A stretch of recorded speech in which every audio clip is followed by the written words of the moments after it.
നേപ്പാളിൽ മിന്നൽ പ്രളയത്തിൽ ഇന്ത്യക്കാരടക്കം 384 വിനോദസഞ്ചാരികളെ കാണാനില്ല. നേപ്പാളിലെ റസുവ ജില്ലയിലുണ്ടായ മിന്നൽ പ്രളയത്തിൽ 105 ഇന്ത്യൻ പൗരന്മാരുൾപ്പെടെ 384 യാത്രക്കാരെ കാണാതായതായി നേപ്പാൾ ടൂറിസം ബോർഡ്. 41 നേപ്പാൾ സുരക്ഷാ ഉദ്യോഗസ്ഥരെയും കാണാതായിട്ടുണ്ട്. വെള്ളപ്പൊക്കത്തിൽ കച്ചവട സ്ഥാപനങ്ങളും വീടുകളും ഉൾപ്പെടെ ഒലിച്ചുപോയി. പ്രളയത്തിന് പിന്നാലെ ബീഹാറിലും പൊതുജനങ്ങൾക്ക് ജാഗ്രതാ നിർദ്ദേശം നൽകിയിട്ടുണ്ട്. ടൂറിസം പോലീസും മറ്റു വകുപ്പുകളും ട്രാവൽ ഏജൻസികളുമായി ചേർന്ന് ഊർജിതമായ തിരച്ചിൽ തുടരുകയാണ്.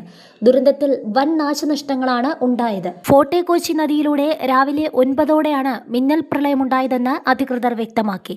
അപ്രതീക്ഷിതമായി കലക്കുവെള്ളം കുതിച്ചെത്തിയതോടെ റസുവ ജില്ലയിലെയും സ്യാബ്രുബസി പ്രദേശത്തെയും നിരവധി കെട്ടിടങ്ങളും വീടുകളും വാഹനങ്ങളും ഒലിച്ചുപോയതായാണ് വിവരം. പ്രളയത്തിൽ വെള്ളത്തിലകപ്പെട്ടവരെയും കാണാതായവരെയും പുറത്തെടുക്കാനുള്ള രക്ഷാപ്രവർത്തന ദൗത്യം തുടരുകയാണെന്ന് നേപ്പാൾ ആർമി പ്രസ്താവനയിലൂടെ അറിയിച്ചു.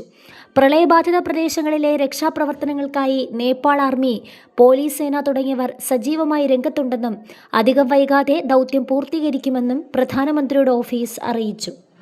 പ്രളയത്തിന് പിന്നാലെ ബീഹാർ, UP എന്നിവിടങ്ങളിലും സർക്കാർ അടിയന്തര യോഗം വിളിച്ചു ചേർത്തിട്ടുണ്ട്. സ്ഥിതിഗതികൾ സൂക്ഷ്മമായി നിരീക്ഷിക്കാൻ ജില്ലാ കളക്ടർമാർക്ക് നിർദ്ദേശം നൽകുകയും ചെയ്തു. 24 മണിക്കൂറും പെട്രോളിംഗ് നടത്തും. അടിയന്തര സാഹചര്യങ്ങളെ നേരിടാൻ തയ്യാറാകണമെന്ന് SDRF, NDRF എന്നിവർക്ക് സർക്കാർ നിർദ്ദേശം നൽകി.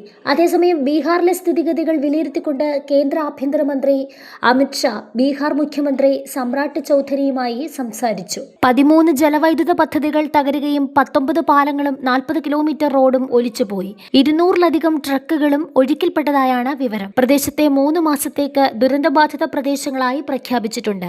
മരിച്ചവരുടെ കുടുംബങ്ങൾക്ക് ധനസഹായം നൽകുമെന്നും സർക്കാർ അറിയിച്ചു. അതേസമയം പ്രളയ ദുരിതത്തിൽ നിന്ന് കരകയറാൻ നേപ്പാളിന് അടിയന്തര സഹായം ഉറപ്പാക്കുമെന്ന് ഇന്ത്യ അറിയിച്ചു. ദുരന്ത നിവാരണ സാമഗ്രികളും NDRF സംഘത്തെയും ഇന്ത്യ അയക്കും.